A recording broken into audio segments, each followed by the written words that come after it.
ముఖ్యమంత్రి కేసీఆర్ ఉమ్మడి ఖమ్మం కరీంనగర్ జిల్లాల్లో విస్తృతంగా పర్యటించారు. కాంగ్రెస్ టీడీపీ మైత్రిపై చెణుకులు విసిరిన కేసీఆర్ తమ ప్రభుత్వం అమలు చేసిన సంక్షేమ పథకాలను ప్రజలకు వివరించారు. రాహుల్ గాంధీ అంటానికి ఏమైనా తెలివి ఉన్నదో లేదో భగవంతుడు తెలివించడం లేదో జోకర్ లాగా మాట్లాడతాడు. మేమట కమిషన్ కోసం రీడిజైన్ చేసినామట. వస్తవా రాహుల్ గాంధీ, నీకు దమ్ముందా? పోదామా రుద్రమకోట గారికి? మీ నాయన పేరు మీద రాజీవ్ గాంధీ, ఇందిరాసాగర్, రాజీవ్ సాగర్ ఎట్లుందో చూద్దామా? నేనే దొరకపోతాను దా దమ్ముంటే. మా దద్దమ్మలు, మా కాంగ్రెస్ దద్దమ్మలు, తెలంగాణ దద్దమ్మలు, మీ గులాములు, మీరు ఏది చెప్తే దీన్ని పిచ్చి ప్రాజెక్టు పెట్టారు కాబట్టి వాటి తీసి అవతల పడేసి మాకు అవసరమయ్యే ప్రాజెక్టు మేము కట్టుకుంటా ఉన్నాం. బయ్యారం ఉక్కు ఎవరికో ఎందుకు ఇవ్వాలా? సింగరేణికి హ్యాండ్ ఓవర్ చేద్దాం అనుకుంటున్నాం. అదేవిధంగా ఎవరో అదాని వచ్చినప్పుడు నాకు చెప్పిండు, అదాని మీకు బొగ్గు సప్లై చేస్తాం, మాకు పవర్ ఇవన్నీ ఇయ్యలే, మా సంస్థ మేము పెట్టుకుంటాం, మా జెన్కోనే ప్రొడ్యూస్ చేస్తామని చెప్పినాం. కొత్తగూడెం పవర్ స్టేషన్లో కూడా ఇంకో 800 కొత్తది తెచ్చినాం, ఇంకా కూడా తెస్తా ఉన్నాం. నేను ప్రైవేట్కి ఇయ్యలే.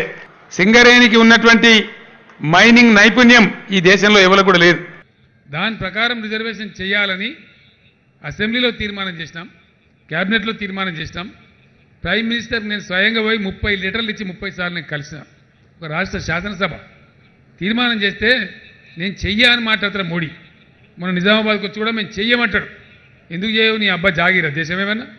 నువ్వు ఒక్కనే పరిపాలిస్తున్నావా? ములుగు వాసుల యొక్క ఒక కోరిక ఉంది, మీరు ప్రబలంగా కోరుతున్నారు.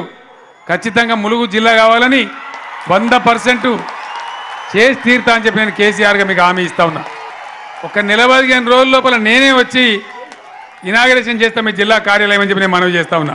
ఈ బీజేపీ పార్టీ 19 రాష్ట్రాలలో మీరు రాజ్యం వెళ్తున్నారు. 19 రాష్ట్రాలు. ఒక్క రాష్ట్రంలోన్నా 1000 రూపాయల పెన్షన్ ఇస్తున్నారా మోడీ గారు? ఒక్క రాష్ట్రంలో 24 గంటలు రైతులకు ఫ్రీ కరెంట్ ఇస్తున్నారా? ఒక్క రాష్ట్రంలో కళ్యాణ లక్ష్మి స్కీమ్ ఉందా? మీ పరిపాలనలో ఒక్క రాష్ట్రంలో రైతు బంధు స్కీమ్ ఉందా? మరి ఇది వచ్చి నరకం ఏమైనా పిచ్చిపోచగలమా? నువ్వు ఏది పడితే చెప్పినాయి గోల్మాల్ గాయ గత్తరంటే మేము అవలగల్ల కనబడుతుంది. ఈరోజు కాంగ్రెస్ పార్టీ, తెలుగుదేశం పార్టీ 58 ఏళ్ళ అధికారంలో ఉండే పోడు భూముల సమస్య వాళ్ళు ఎందుకు పరిష్కారం చేయలేదండి? ఢిల్లీలో వాళ్ళ పెత్తనమే, ఇక్కడ వాళ్ళ పెత్తనమే, ఎవరు అడ్డం వచ్చిన వాళ్ళకు? నేనే స్వయంగా మొత్తం చీఫ్ సెక్రటరీతో సహా గవర్నమెంట్ తీసుకొని వచ్చి మంత్రి నియోజకవర్గంలో కూర్చుంటా, మీ పోడు భూముల సమస్య పరిష్కారం చేయిస్తా. పుష్కలమైన నీళ్లు మనకు వస్తూ ఉన్నాయి. ఈ చిల్లర కాంగ్రెస్ నాయకులు కిరికిరి రాజకీయాలు చేస్తారు. వాళ్ళకి మెదడు తక్కువ, పంచాయతీ ఎక్కువ. మన నీళ్లు, వాళ్ళ నీళ్లు, వీళ్ళ నీళ్లు ఉండయి. గోదావరిలో పోలడని నీళ్లున్నాయి.